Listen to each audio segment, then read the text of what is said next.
Tuesday, June 8th, the Senate resume consideration of S-1260, that all post-cloture time be considered expired, and the Senate vote in relation to the Cornyn Amendment 1858, that if a budget point of order is raised and a motion to waive is made following disposition of the Cornyn Amendment, the Senate vote on the motion to waive, that if waived, the Senate vote on substitute amendment 1502 as amended, that the cloture motion with respect to S-1260 be withdrawn, and that the bill be considered read a third time. The Senate vote on passage of S-1260 as amended, if amended, with 60 affirmative votes required for passage, all with no intervening action or debate. Further, that the Senate now vote on the motion to invoke cloture on the motion to proceed to calendar number 60, H.R. 3233, that following the cloture vote, notwithstanding Rule 22, the Senate proceed to executive session and the cloture motions with respect to executive calendars 111 and 134 be withdrawn, and that the Senate vote on confirmation of the nominations in the order listed, that if confirmed, the motions to reconsider be considered made and laid upon the table, and the President be immediately notified of the Senate's action. Finally, that following the disposition of calendar 134, the Senate resume legislative session. Is there any objection? Seeing no objection, so ordered.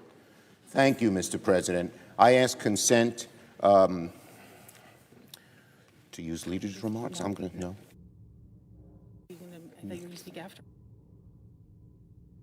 Consent to use leaders' remarks, and that Senators Klobuchar and Peters be permitted to speak for up to 2 minutes each before the vote. Without objection. Now, Mr. President, let me just tell the public and the members what this does. It's something we proposed.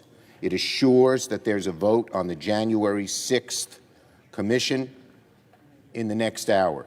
It assures that the vote occurs in the light of day, not at 3 in the morning. It also assures that votes on the U.S. Innovation and Competition Act will occur and prevail as soon as we return in June.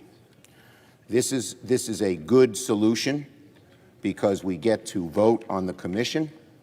And let me just say this to my Republican colleagues and to the country. This commission is desperately needed. What has been perpetrated by President Trump over the last several months is the big lie. The big lie that the elections were fixed, that he is rightfully president. Nothing is more corrosive to our democracy than a view that elections are not on the level. Yet that has been propagated by Donald Trump and many of his allies. A commission can get to the bottom of this in a clear way. It is a bipartisan commission. It is down a middle commission. There was significant Republican input by the Republican leader in the House and the ranking member of the Republican ranking member of the relevant committee. So this is right down the middle. If our Republican friends vote against this, I would ask them, what are you afraid of? The truth? Are you afraid that Donald Trump's big lie will be dispelled? Are you afraid that all of the misinformation that is poured out will be rebutted by a bipartisan, down-the-middle commission? This is about a democracy. This is about the future of our democracy. The big lie has eroded that democracy, and we must do everything we can to rebut it. This is not a Democratic or Republican obligation. This is an American obligation. Our democracy, our beautiful, more than 2-century-old democracy, is at more risk because of the lies that have been perpetrated by President Trump and his allies than it has been in a very long time. And this commission is a great antidote to that. So I hope we can get broad support and move forward. I will speak more after the vote on this issue. I yield the floor. Mr. President. Senator from Minnesota. Mr. President, as chair of the Rules Committee, I implore